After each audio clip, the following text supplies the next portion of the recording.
Hello. Today the topic we will be discussing is after the Vietnam War and the people affected by it.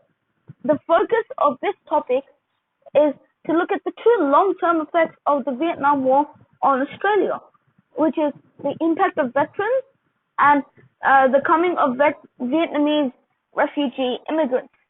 After the fall of Saigon in 1975, those who had supported and worked with the Australians and other allies in Vietnam were now in trouble. Many were sent to re-education camps and were discriminated against. Some were killed, others were exiled. Many of these prisoners tried to escape by sea.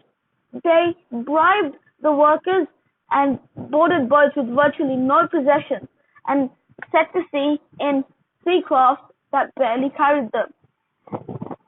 They were attacked by pirates, with robberies, rape, and murder being extremely common.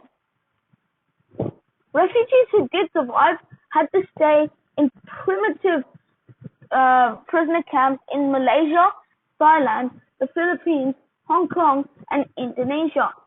The plight of the boat people now became an international humanitarian crisis.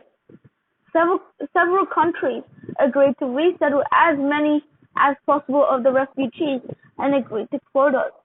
The United States of America agreed to take in 823,000 people, with Australia and Canada taking 137,000 each, France taking 96,000, and Germany and the United Kingdom taking 19,000 each.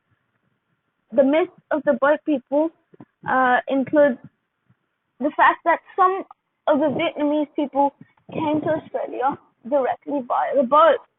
We refer now to the boat people refugees from Vietnam. In fact, only a few boatloads of people arrived directly from Vietnam, as most were selected from the refugee camps and then flown to Australia. Before 1975, there were apparently 700 Vietnamese-born people in Australia. 56 boats from Vietnam, containing a total of about 2,100 people, reached Australia directly, mostly at the top, in Darwin. They first arrived in April 1976, and the last boatload was in August 1981. Most of the Vietnamese refugee resettlements occurred between 1975 and 85 by the air from the refugee camps in Asia, and was then followed by a family reunion by bringing the rest of the families over. By 1981, 43,400 Vietnamese people had been resettled in Australia.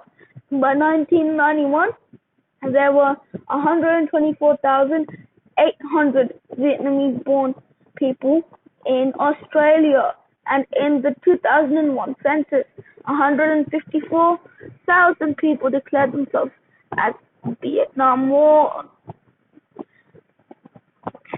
PTSD. Many Vietnamese veterans suffered from post-traumatic stress disorder, otherwise known as PTSD, and this has also involved hardship for their families. Sources of this PTSD include people dying in front of them killing people, and grenades wiping out mass population. Agent Orange.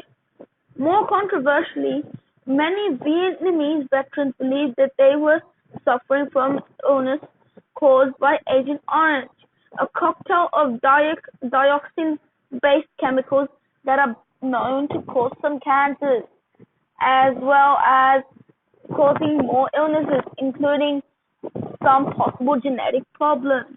The Vietnamese Veterans Association of Australia, the VVAA, took up their cause and succeeded in having a royal commission investigate the claim.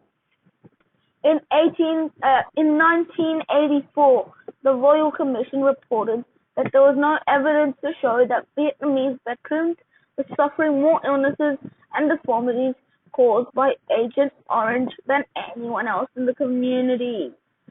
There were terrible individual stories of harm and apparent genetic disorders passed on to children, but these were no more statistically common than among others. The VVAA did not accept this finding and still challenges it as biased and inaccurate. Veterans now receive medical or other support from the Department of Veterans Affairs, otherwise known as the DVA, for PTSD, as most cancers as well as other illnesses, whether they can be shown to be caused by Agent Orange or not.